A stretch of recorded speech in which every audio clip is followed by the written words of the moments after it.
Il big match della quinta giornata del campionato regionale Under 17 si gioca a Luigi Averna di Riposto nel girone C scontro al vertice tra Ionia Calcio e Torregrotta, padroni di casa reduci dal 2-2 maturato contro la Gifra Milazzo e distanti dalla vetta a 4 lunghezze. Di fronte ci sarà la capolista a punteggio pieno grazie a 4 vittorie consecutive.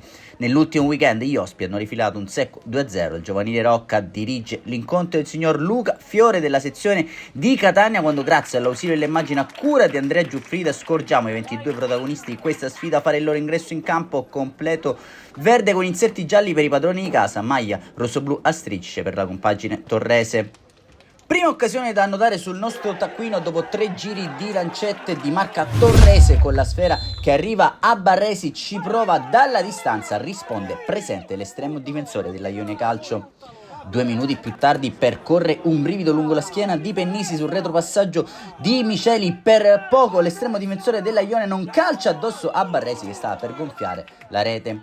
Al nono Ionia Calcio che però imbastisce un'azione offensiva per vie centrali con Citarda, riesce a servire Rametta nel cuore dell'area di rigore, destro sporco e colpisce il legno. Al quarto d'ora sugli sviluppi di corner ci prova ancora Rametta dal limite con il mancino deviato, percorre un brivido lungo la schiena dell'estremo difensore torrese. Al 25esimo la punizione però di Lo Giudice sorprende l'estremo difensore del Torregrotta, vantaggio allora per la Ionia Calcio e 1-0 a Luigi Averna di Riposto. 3 minuti dopo la mezz'ora ancora Ionia che ha l'occasione di raddoppiare, la sfera arriva a Rametta che calcia, Marino blocca. A 3 minuti dal duplice fischio, secondo giallo per Zirilli e Torregrotta costretto a proseguire in inferiorità numerica. Tramonta così la prima frazione di gioco sul parziale di 1-0 in favore della Ionia Calcio. Inizia con un triplo cambio la ripresa per il Torregrotta, fuori Bombaci e Morabito, dentro Samuele Pino e Vento. Al 48esimo Torregrotta che prova a pervenire al pareggio con Raimondo, ci prova dal limite, facile preda di Pennisi il suo destro. Al 54esimo Ionia Calcio che trova il raddoppio con Rametta defilato a sinistra, mancino deviato e rete che si gonfia per la seconda volta. Luigi Averna di Riposto inizia girandola di cambi anche per la Ionia dentro Basile, il luogo proprio di Rametta, ancora un'azione per vie centrali degli etnei, conclusione flebile e facile preda da parte di Marino. All'ora di gioco tocca a Parisi fare il suo ingresso in campo, 2 minuti più tardi palla aperta per Visione che salta l'avversario nel cuore dell'area di rigore, Marino gli chiude lo specchio della porta. 3 minuti più tardi ancora palla messa dentro per Visione, secondo legno di giornata colpito alla Ionia.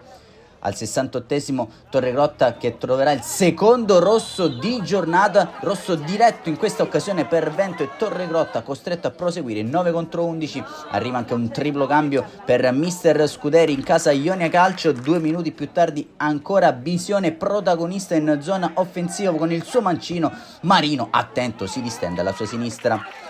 74esimo Etnei prorompenti, la conclusione di Citarda però trova ancora una volta Marino come ultimo baluardo della propria porta.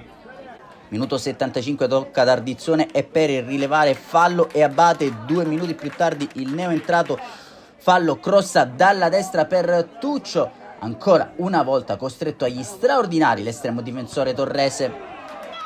Torregrotta che nonostante la doppia inferiorità numerica trova anche la rete che accorcerebbe le distanze, la punizione di Raimondo per Gangemi che riapre la contesa. 2 minuti più tardi a gettare acqua sul timido focolaio torrese l'euro gol da parte di Citarda, destro secco sotto la trasversale ai pali e 3-1 per la Ionia Calcio dentro Giuseppe Pino in luogo di Marino, avvicendamento ai pali, c'è spazio anche per Bendaù in luogo di Gangemi. Torregrotta che non alza il piede dall'acceleratore e propone ancora un'azione offensiva con Cristaldi che serve Peri, calcia Pino, si distende e para. Dopo il triplo fischio arriva un altro cartellino rosso, questa volta per protesta il logo di Bendaù, perde la testa il Torregrotta, ma non c'è più tempo a Luigi Averna di Riposto. Ionia Calcio che si impone su Torregrotta per 3-1. Un saluto amici appassionati, appuntamento come al solito alla prossima.